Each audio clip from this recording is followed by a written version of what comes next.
नमस्कार भाइयों, आपका आपके इस चैनल में हार्दिक स्वागत है। मैं उम्मीद करता हूँ कि आप स्वस्थ व प्रसन्न होंगे। दोस्तों, जैसा कि आपको पता है कि मैं समय समय पर जीआरएस भाई, जो कि सहायक सचिव भाई ग्राम रोजगार सहायक कहलाते हैं, उनके पीड़ा, उनका शोषण, उनका दर्द समय समय पर शासन प्रशासन आम जनता जनार्दन के समक्ष लाने के लिए एक छोटा सा प्रयास करता रहता हूं। तो दोस्तों, इसी कड़ी में विधानसभा में जो आज दिनांक 14 मार्च 2023 को जो प्रश्न आया है, जो प्रश्न पूछा गया है, उसके विषय में हम चर्चा करने वाले हैं। तो दोस्तों, ये हम देखते हैं कि विधानसभा में क्या प्रश्न पूछा गया था, क्या जवाब दिया गया था। उससे पहले एक छोटा सा मेरा निवेदन है कि यदि आप इस चैनल पर नए हैं और अभी तक आपने इस चैनल को सब्सक्राइब नहीं करा है, तो प्लीज़ सबसे पहले इस चैनल को सब्सक्राइब कर लें, ताकि इसी तरह के महत्वपूर्ण कंटेंट, महत्वपूर्ण वीडियो अपडेट्स आपको मिलते रहें। तो दोस्तों, देखते हैं प्रश्न क्रमांक 2003, दिनांक 14 मार्च 2023। विभाग का नाम पंचायत और ग्रामीण विकास। विषय रोजगार सहायकों के स्थानांतरण के संबंध में। श्री गोपाल सिंह चौहान। क्वेश्चन क्या है? क्या पंचायत मंत्री महोदय यह बताने की कृपा करेंगे कि दिनांक 7 दिसंबर 2022 को जम्हूरी मैदान भोपाल में माननीय मुख्यमंत्री जी द्वारा मध्य प्रदेश के रोजगार सहायकों के स्थानांतरण संबंधी मांग मान ली गई थी। इसके संबंध में कोई स्थानांतरण होने संबंधित आदेश पारित किया गया है या नहीं? तो यहाँ पर जो माननीय मंत्री जी हैं गोपाल सिंह जी चौहान, वो प्रश्न खड़ा करते हैं, वो प्रश्न पूछते हैं कि 7 दिसंबर 2022 को जम्हूरी मैदान में मुख्यमंत्री द्वारा स्थानांतरण संबंधित मांगे मान ली गई थी, तो क्या वो लागू हुआ? क्या स्थानांतरण संबंधी आदेश पारित हुआ या नहीं? स्थानांतरण हो रहा है या नहीं हो रहा है? तो ये उनके द्वारा प्रश्न पूछा गया। दोस्तों, अगला प्रश्न क्या पूछा गया? मध्य प्रदेश के रोजगार सहायकों को शासन कब तक स्थायी करने संबंधित आदेश देगी और वेतन बढ़ाने संबंधित आदेश कब तक निकाला जाएगा? तो यहाँ पर वो अपने प्रश्न में स्पष्ट पूछ रहे हैं, जिसके लिए मध्य प्रदेश के समस्त रोजगार सहायकों को उनका तहे दिल से धन्यवाद अदा करना चाहिए कि उन्होंने रोजगार सहायक सचिव भाई की पीड़ा को, दर्द को समझते हुए उन्होंने विधानसभा में ये मुद्दा उठाया। इसके लिए रोजगार सहायक संघ, रोजगार सहायक भाई हमेशा इनका आभारी रहेगा। तो ये क्या प्रश्न पूछते हैं कि रोजगार सहायक को शासन कब तक स्थायी करने संबंधित आदेश देगी और वेतन बढ़ाने संबंधित आदेश निकाला जाएगा? तो दोस्तों, जैसा कि अभी आपको पता है कि सोशल मीडिया पर बहुत ही सहायक सचिव भाइयों के, जीआरएस भाइयों के संभाग वाइज, डिस्ट्रिक्ट वाइज, जनपद वाइज ग्रुप क्रिएट हो रहे हैं। आंदोलन की रूपरेखा खड़ी हो रही है और एक हलचल शुरू हो गई है। और दोस्तों, हलचल होना भी चाहिए। यदि अभी नहीं तो कभी नहीं। यदि अभी इस वक्त इस बात पर जोर नहीं दिया गया, तो आप ही सोचिए कि क्या ऐसा संभव होगा कि चुनाव बीत जाने के बाद में, चुनाव हो जाने के बाद में नई सरकार बन जाएगी और फिर कहेगी कि हाँ, रोजगार सहायक भाइयों की पीड़ा क्या है, अब हम उनको नियमित कर देते हैं या उनका वेतन बढ़ा देते हैं। तो वह फिर संभव नहीं होगा। फिर 5 साल के लिए ये विषय ठंडा पड़ जाएगा। तो दोस्तों, अगला क्वेश्चन क्या है? अगला क्वेश्चन है, मध्य प्रदेश के ग्राम पंचायत सचिवों के स्थानांतरण कब से किए जाएंगे? अब यहाँ पर वो स्पेशली अशोकनगर ज़िले का जिक्र करते हैं। हो सकता है कि माननीय मंत्री जी अशोकनगर ज़िले से आते हों, इसलिए उन्होंने ख़ास तौर से अशोकनगर ज़िले से क्वेश्चन उठाया है कि अशोकनगर ज़िले के ग्राम पंचायत सचिवों के स्थानांतरण 1 वर्ष से नहीं हुए हैं, जबकि नए सरपंचों ने शासन और माननीय मुख्यमंत्री जी से लगातार मांग कर रहे हैं।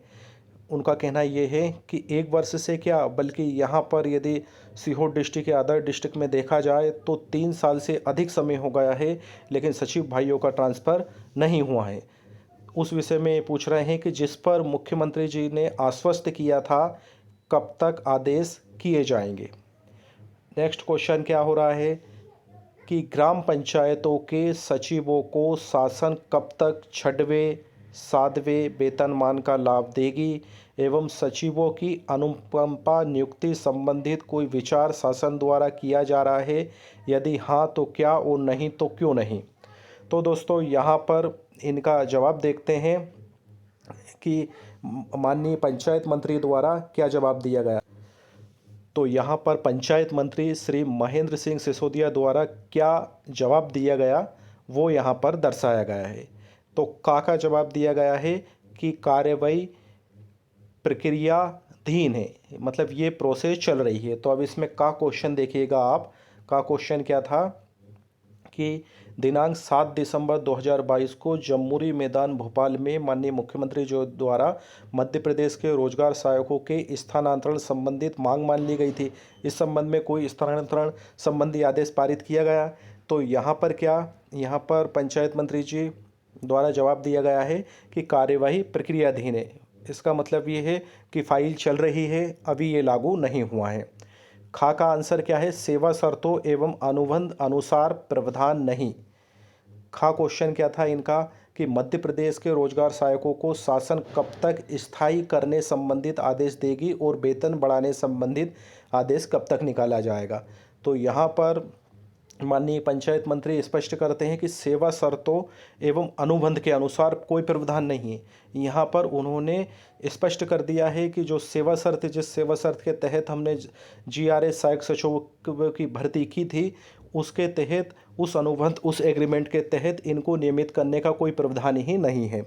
तो दोस्तों यहाँ पर प्रश्न खड़ा होता है कि क्या उस सेवा शर्त में इस बात का उल्लेख था कि जीआरएस रोजगार सहायक भाइयों से मनरेगा, महात्मा गांधी रोजगार गारंटी योजना के अलावा अन्य काम लिए जाएंगे या नहीं, या और उनका अलग से मान्यता दिया जाएगा या नहीं। तो यदि उस सेवा शर्तों के अनुरूप ही रोजगार सहायक की नौकरी को देखा जाए, तो फिर ये भी देखना चाहिए कि क्या उस सेवा शर्तों के अनुरूप ही रोजगार सहायक भाइयों से काम लिया जा रहा है, क्या अन्य कार्यभार उनके कंधों पर नहीं डाला जा रहा है।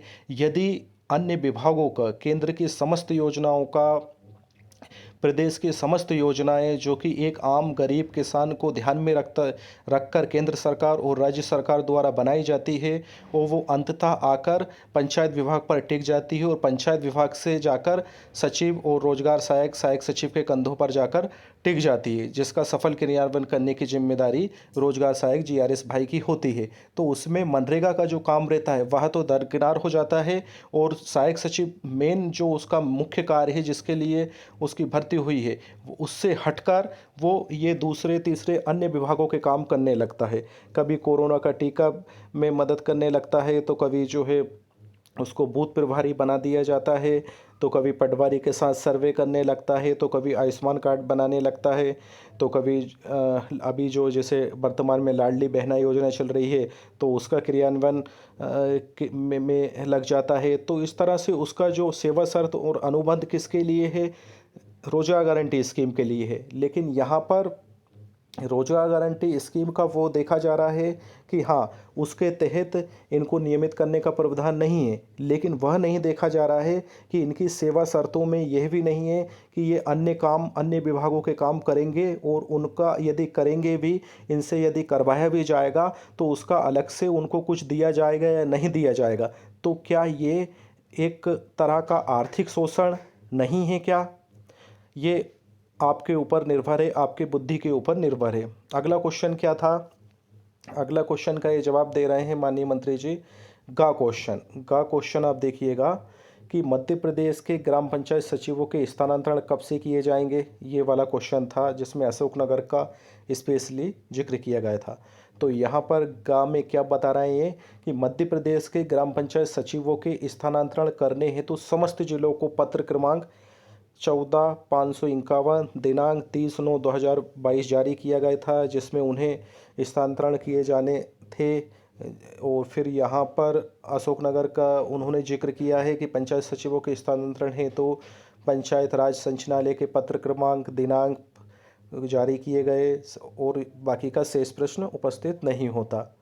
घाव वाला इनका क्वेश्चन क्या था, ग्राम पंचायत के सचिव शासन कब तक छठे 7वें वेतनमान का लाभ देगी, उनकी अनुकंपा नियुक्ति संबंधित कोई विचार। तो यहाँ पर माननीय मंत्री जी ने इस प्रश्न को स्पष्ट किया है, इसके उत्तर को स्पष्ट किया है कि ग्राम पंचायत सचिवों को छठवें वेतनमान अनुसार दिए जाने हैं तो आदेश क्रमांक जारी किया गया है। ग्राम पंचायत सचिवों के 7वें वेतनमान की प्रक्रिया भी प्रचलन में है। ग्राम पंचायत सचिवों की अनुकंपा नियुक्ति भी प्रक्रियाधीन है, शेष प्रश्न उपस्थित नहीं होता। तो दोस्तों यहाँ पर आप देख सकते हैं कि शायद सहायक सचिव जीआरएस भाई की उम्मीदों पर कहीं ना कहीं पानी फिरता हुआ नज़र आया है। यहाँ पर यदि हम पंचायत सचिव भाइयों का देखें तो उनका काफ़ी कुछ उनके फेवर में जवाब आया है और काफ़ी उनके लिए फाइल चल रही है, वेतनमान की भी, स्थानांतरण की भी, हर चीज़ की भी। तो यहाँ उनको निराशा हाथ नहीं लगती। लेकिन वहीं यदि हम देखें ग्राम रोजगार सहायक भाइयों की बात करें, सहायक सचिव भाइयों की बात करें, तो ना ही उनका कोई स्थानांतरण की बात यहाँ पर कोई कंफर्म है, ना ही उनके वेतन वृद्धि की बात यहाँ पर कोई क्लियर हो पा रही है, ना ही यहाँ पर उनके नियमितीकरण की बात स्पष्ट हो पा रही। और हाँ, स्पष्ट ये हो पा रही है कि उनकी सेवा शर्तों के अनुसार हम जो है बाध्य नहीं हैं, ना ही वो हमें बाध्य कर सकते हैं उनके नियमितीकरण के लिए, उनके वेतन वृद्धि के लिए, उनकी सेवा शर्तों के अनुसार।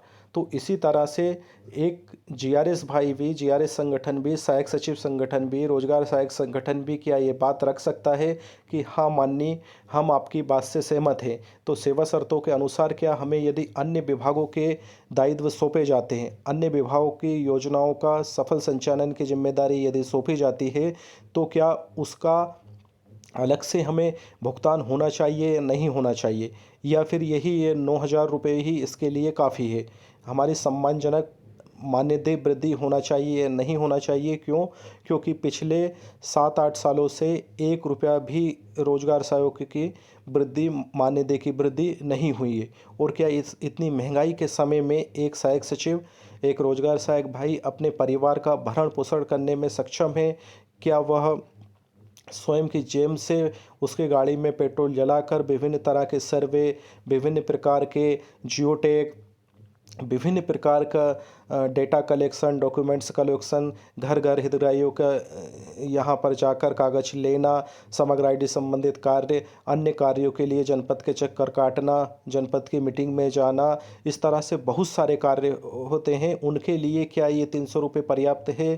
तो हम माननीय मंत्री जी से यही निवेदन करना चाहेंगे, मध्य प्रदेश सरकार से यही निवेदन करना चाहेंगे कि आम जीआरएस भाई की पीड़ा को समझते हुए कम से कम एक सम्मानजनक वेतन वृद्धि तो की जाए, जिससे कि उनके परिवार का भरण पोषण अच्छे से हो सके और वे अपने दायित्वों का निर्वहन पूरी जिम्मेदारी के साथ में कर सकें।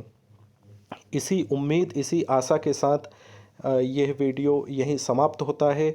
और दोस्तों, मैं आपसे पुनः अनुरोध करता हूं कि यदि आपने अभी तक इस चैनल को सब्सक्राइब नहीं किया हो तो प्लीज़ इस चैनल को सब्सक्राइब कर लें, ताकि इसी तरह की महत्वपूर्ण डिटेल्स, महत्वपूर्ण अपडेट्स आपको मिलती रहे। तो दोस्तों, मिलते हैं अगले वीडियो में, नेक्स्ट वीडियो में। तब तक के लिए जय हिंद, वंदे मातरम, भारत माता की जय।